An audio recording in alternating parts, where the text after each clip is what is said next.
Good morning students. BA part second में हम first paper पढ़ रहे हैं और हमारा जो टॉपिक चल रहा है स्विस संविधान।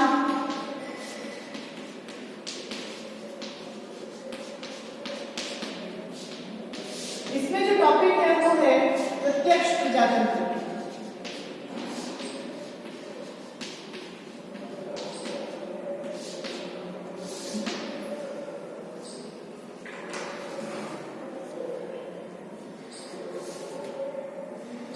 प्रत्यक्ष प्रजातंत्र जो है उसकी विधियां हैं स्विट्जरलैंड में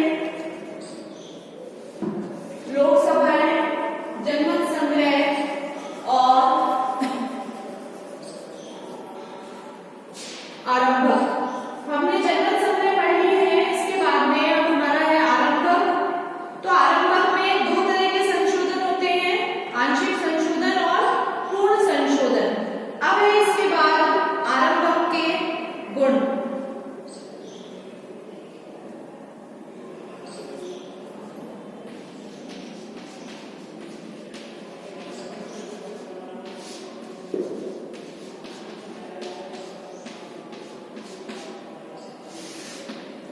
आरंभक के गुण, तो आरंभक के जो गुण है उसमें पहला जो गुण है वो है इसका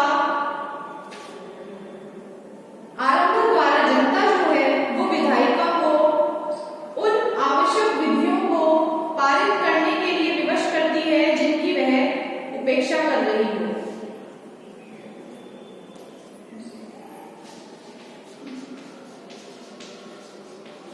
आरंभक द्वारा जनता उन आवश्यक विधियों को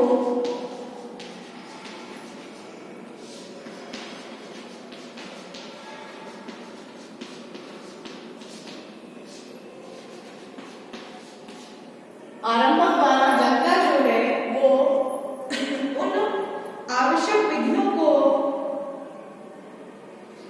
पारित करने के लिए विवश करती है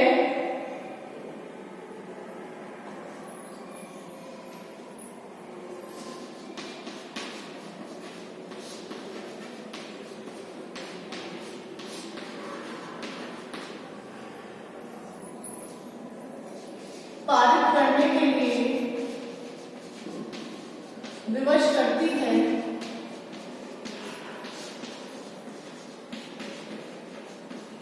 जिनकी वह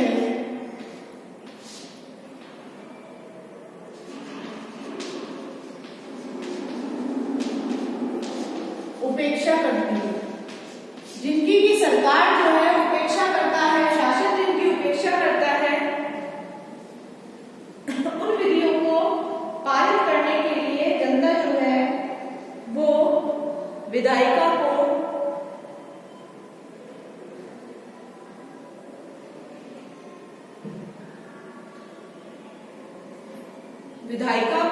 जनता जो है वो विधायिका को उन आवश्यक विधियों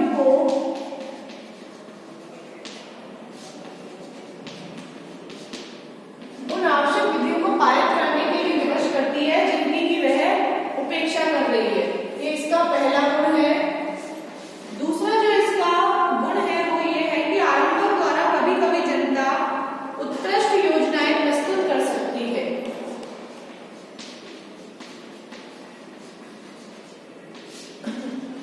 आरंभक द्वारा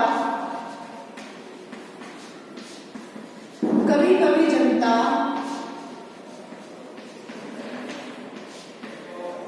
उत्कृष्ट योजनाएं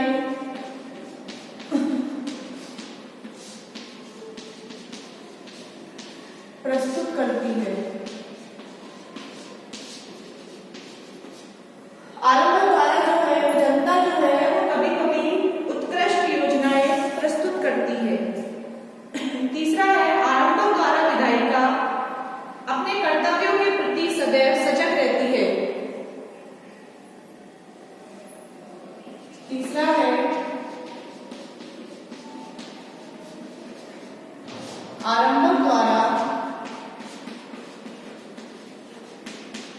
विधायिका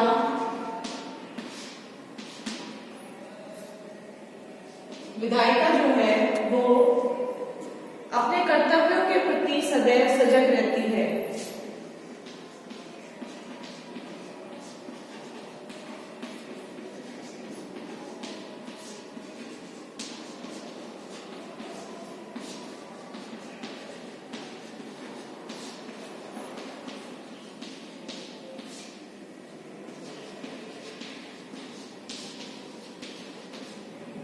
सदैव सजग रहती है। चौथा है इसमें कि आरंभक जो है वो विधायिका की भूलों का उपचार है। आरंभक जो है वो विधायिका के द्वारा यदि कानून बनाने में कोई गलती होती है तो उसकी भूलों का उपचार जो है वो आरंभक है।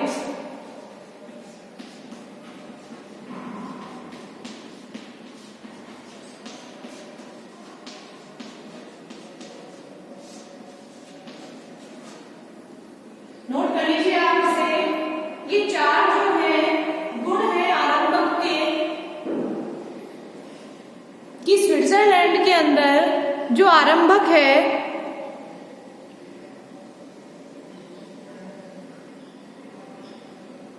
वो एक प्रक्रिया है, एक विधि है जनमत संग्रह की या कानून निर्माण की स्विट्जरलैंड में।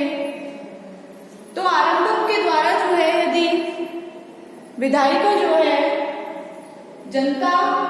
विधायिका को उन आवश्यक विधियों को पारित करने के लिए विवश करती है जिनकी की वह उपेक्षा करती है। विधायिका जिन विधियों की, जिन कानूनों की उपेक्षा करती आ रही है, जनता विधायिका का ध्यान जो है उनकी ओर आकर्षित करती है। इसके अलावा आरंभक जो है वो कभी कभी आरंभक द्वारा जनता जो है कभी कभी उत्कृष्ट योजनाएं जो है वो प्रस्तुत कर देती है, योजनाएं बता देती है सरकार को। तीसरा है आरंभक द्वारा जो है विधायिका अपने कर्तव्यों के प्रति सदैव सजग रहती है। आरंभक में जो विधायिका है वो अपने कर्तव्यों के प्रति हमेशा जागरूक रहती है, सजग रहती है। आरंभक विधायिका की भूलों का एक उपचार मात्र माना गया है। इसके बाद है आरंभक के दोष।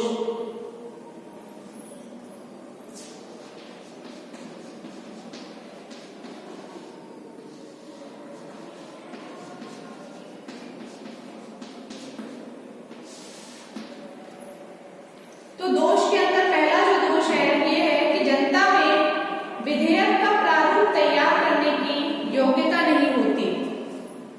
कि जनता का जो विधि निर्माण का काम दिया गया है तो विधेयक का जो प्रारूप है वो एक नेता ही तैयार कर सकता है, जनता नहीं कर सकती।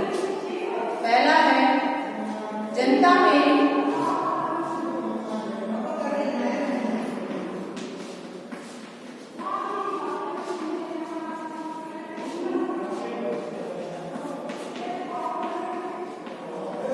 विधेयक का प्रारूप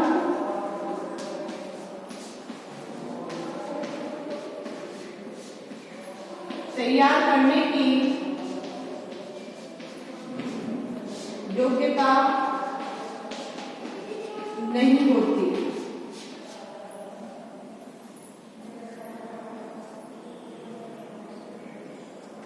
अतः आरंभक के द्वारा जो संशोधन या विधियां निर्मित होंगी,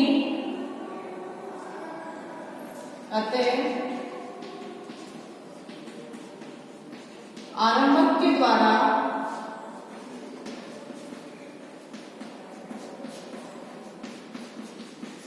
जो विधियां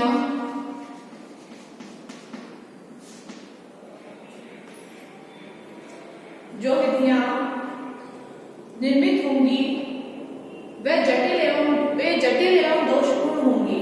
जो विधियां निर्मित होंगी आरंभक के द्वारा वे जटिल व दोषपूर्ण होंगी।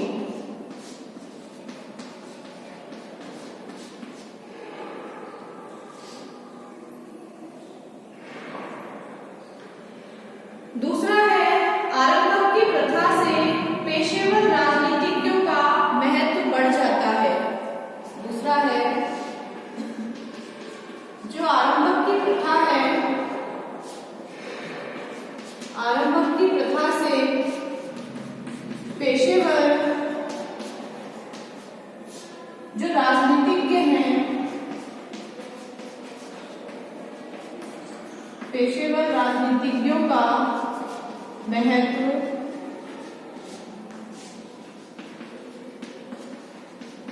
बढ़ जाता है।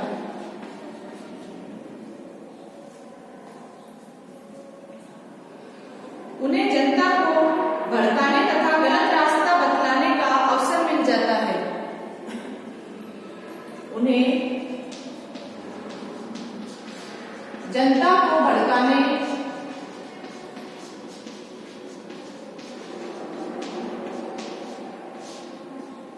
व गलत रास्ता बतलाने का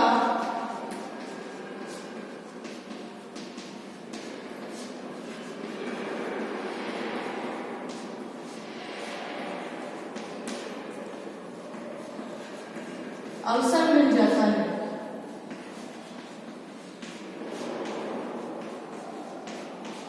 जनता को भड़का करके आरंभक के द्वारा ये अपने राजनीतिक स्वार्थों की पूर्ति करते हैं, राजनीतिज्ञ जो पेशेवर राजनीतिज्ञ होते हैं वो। और तीसरा जो इसका दोष है लास्ट, वो ये है कि आरंभक की जो विधि है वो अत्यंत विलंबकारी एवं खर्चीली होती है, क्योंकि इससे 1 लाख से अधिक या 50,000 से अधिक मतदाताओं के मत इसमें प्राप्त होते हैं।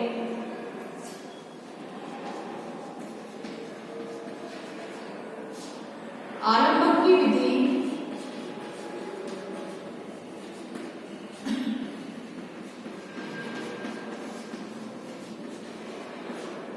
अत्यधिक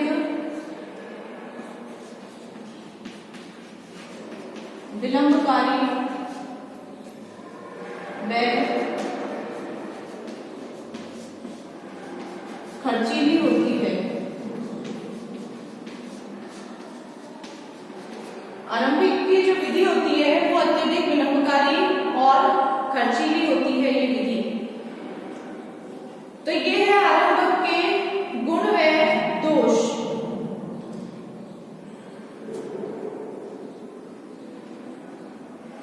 तो ये हमने केंद्र के अंदर पढ़ा कि केंद्र में कौन कौन सी विधियों के द्वारा होता है। तो एक तो केंद्र में है जनमत संग्रह और दूसरा है आरंभक। जो लोक सभाएं होती हैं, तीसरी विधि वो नहीं होती है केंद्र के अंदर।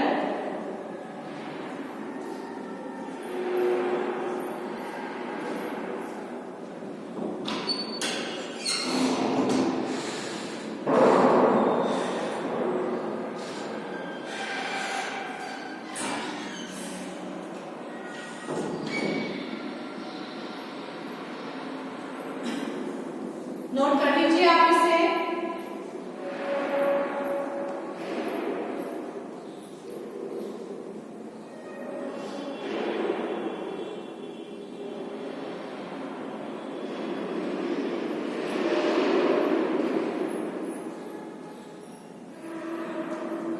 ये हमने आरंभक के गुण और दोष पढ़ लिए। हमने जनमत संग्रह पढ़ लिया।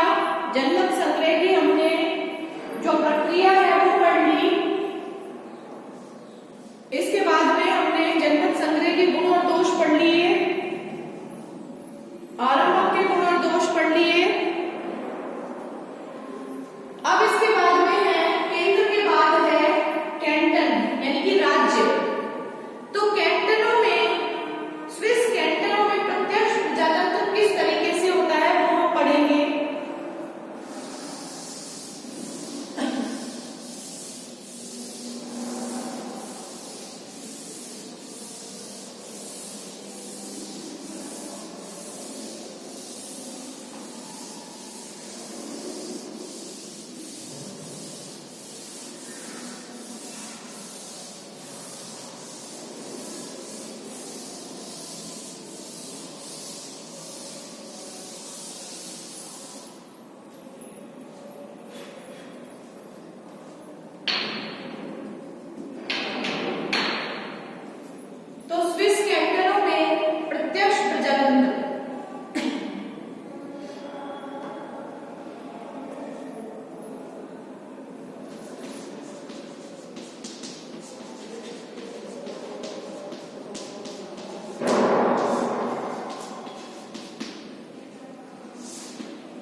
लोकसभाओं के द्वारा जो है स्थानीय जनसभाओं के द्वारा प्रत्यक्ष लोकतंत्र का प्रयोग कैंटन में किया जाता है।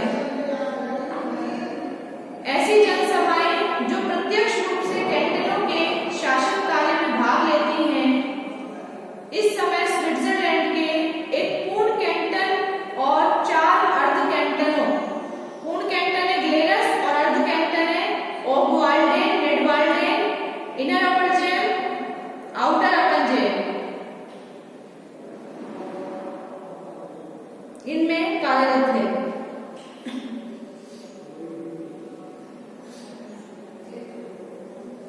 ये जो विधि है लोकसभा, यह विधि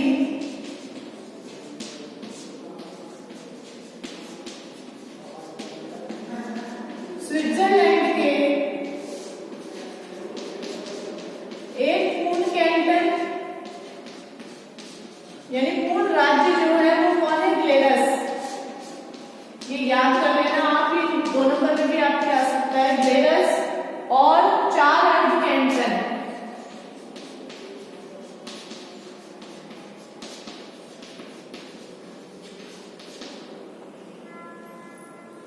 अर्ध कैंटन और 4 अर्ध कैंटन कौन से हैं, निडवाल्डेन, निडवाल्डेन, ओबवाल्डेन,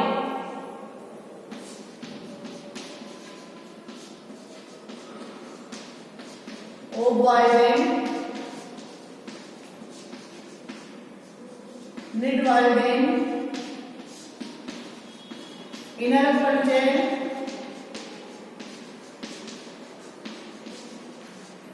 आउटर अपर जेम।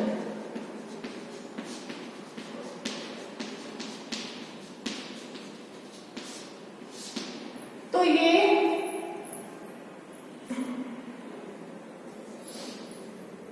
जो है ये विधियां हैं, इन 4 अर्ध कैंटन और एक पूर्ण कैंटन ग्लेरस में कार्यरत है।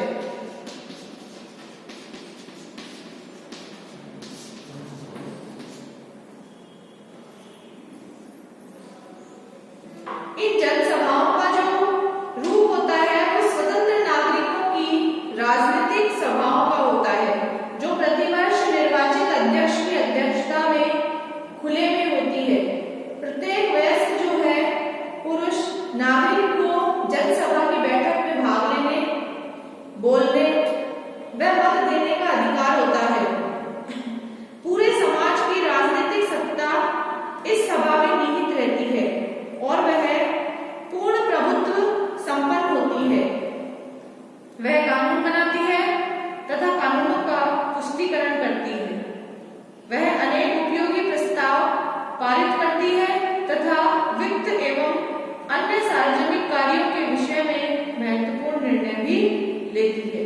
तो जनसभाएं जो होती हैं वो खुले रूप में होती हैं और इसमें सभी वयस्क पुरुष जो होते हैं, प्रत्येक वयस्क नागरिक जो है उन्हें इसमें बोलने, मत देने, भाग लेने का अधिकार होता है।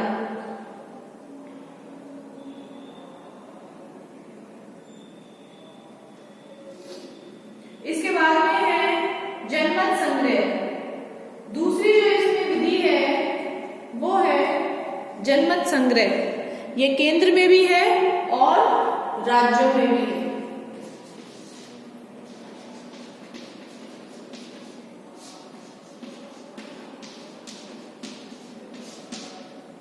और ये जो आपकी लोकसभा है ये सिर्फ केंद्र में है, राज्यों में नहीं होती है, कैंटनों में नहीं होती है।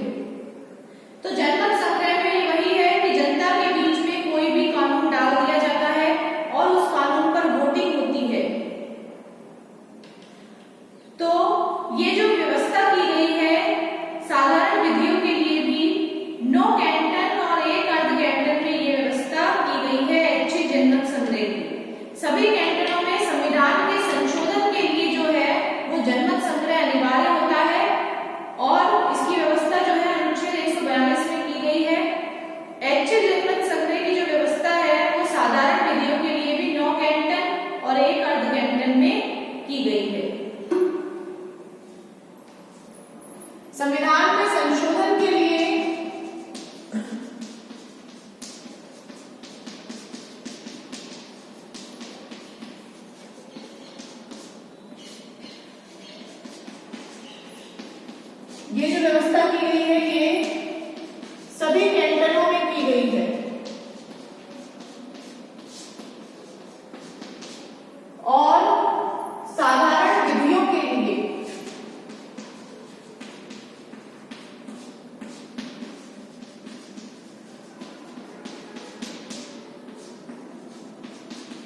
साधारण विधियों के लिए जो की गई है वो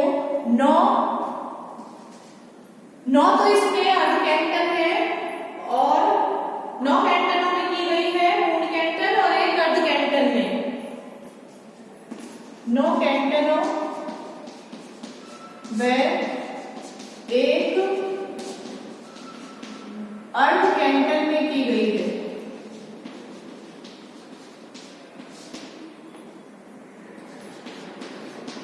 नौ कैंटनों में और एक अर्ध कैंटन में ये व्यवस्था की गई है।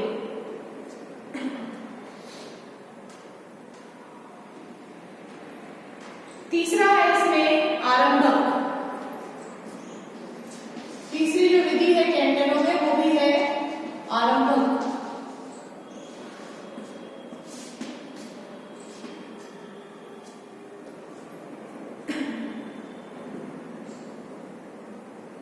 जिनेवा के अतिरिक्त सभी स्विस कैंटनों में संविधान में संशोधन तथा कानून बनाने के लिए आरंभक की व्यवस्था है।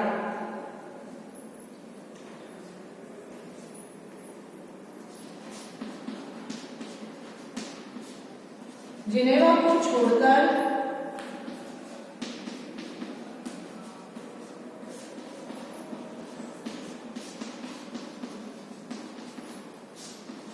सभी स्विस कैंटनों में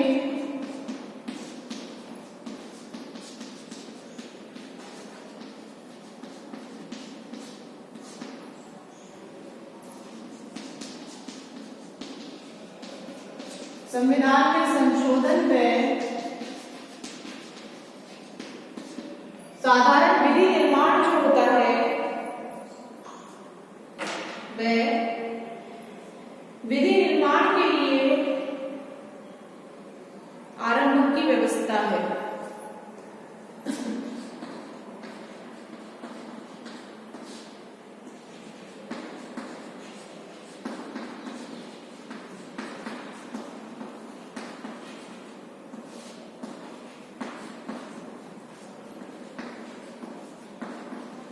जिनेवा में नहीं है ये दोनों व्यवस्था, सिर्फ इसमें से एक व्यवस्था है और वो है संविधान संशोधन के लिए। जिनेवा में केवल संविधान संशोधन के लिए ही आरंभक होता है।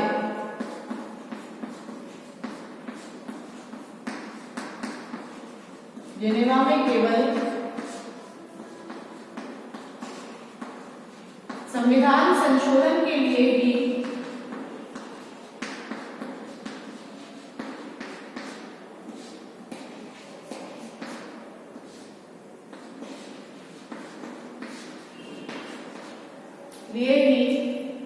आरंभक की व्यवस्था है।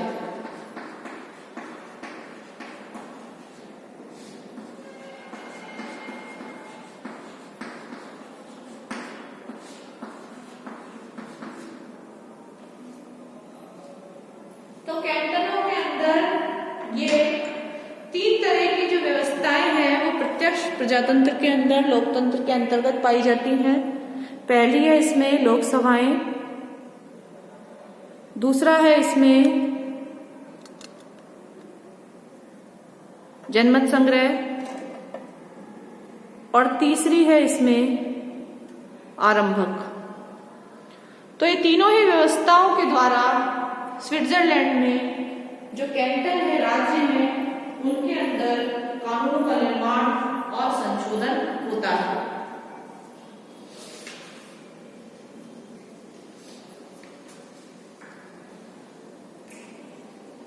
अब है प्रत्यक्ष लोकतंत्र के समर्थन में तर्क।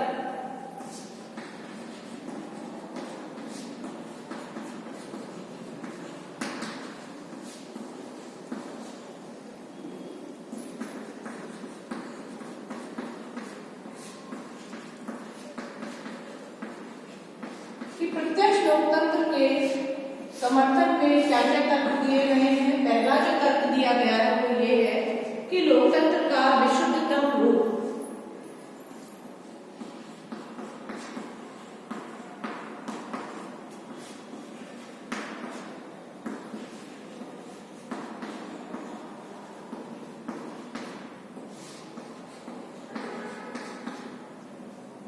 दूसरा इसमें दिया गया है, सबसे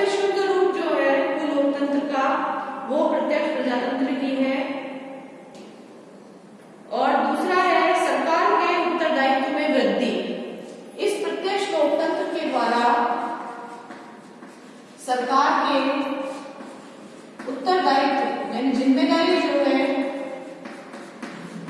उसमें वृद्धि होती है, क्योंकि कई बार सरकार कुछ विषय पर कानून बनाना या उसमें संशोधन करना भूल जाती है, तो जनता के द्वारा उसे याद दिलाया जाता है, उसे सजग किया जाता है। तीसरा है इसमें राजनीतिक प्रशिक्षण, कि जनता का जो है सबसे अच्छा राजनीतिक प्रशिक्षण जो है, राजनीतिक शिक्षा जो है वो प्रत्यक्ष लोकतंत्र में ही दी जाती है। तीसरा है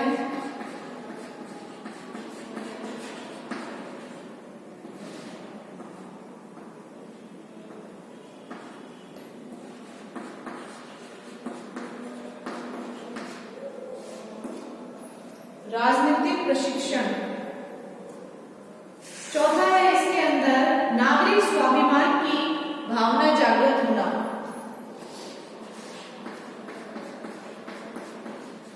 नागरिक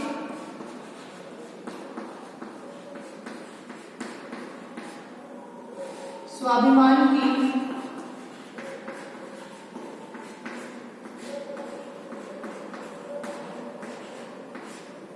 भावना जागृत होना, कि प्रत्यक्ष जो लोकतंत्र है इसमें नागरिकों के अंदर स्वाभिमान की जो भावना है वो जागृत होती है।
विधायिका की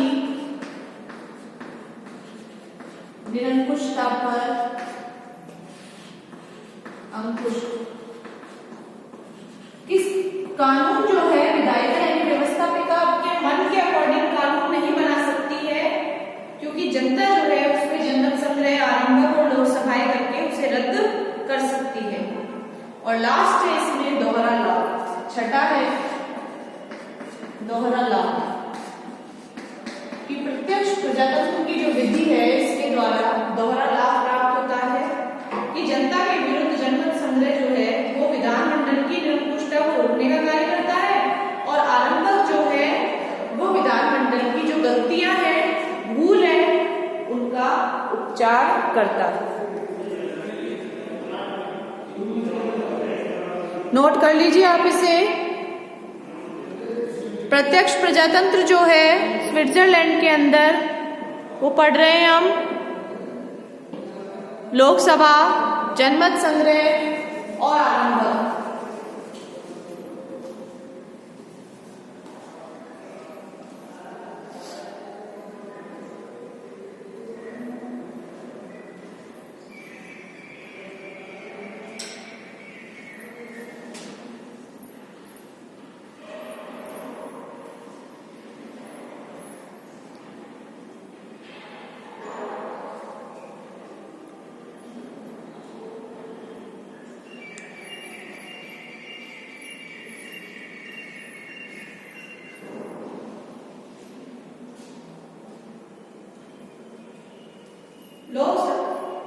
लोकसभा, जनमत संग्रह, आरंभक, इनके द्वारा स्विस कैंटनों के अंदर प्रत्यक्ष प्रजातंत्र की व्यवस्था की गई है। हमने इसके समर्थन में तर्क पढ़े कि प्रत्यक्ष लोकतंत्र के समर्थन में 6 तर्क दिए गए हैं कि ये लोकतंत्र का सबसे शुद्ध रूप होता है। इसके द्वारा सरकार के जो उत्तरदायित्व है इसमें वृद्धि होती है, राजनीतिक प्रशिक्षण जो है वो दिया जाता है। नागरिकों के स्वाभिमान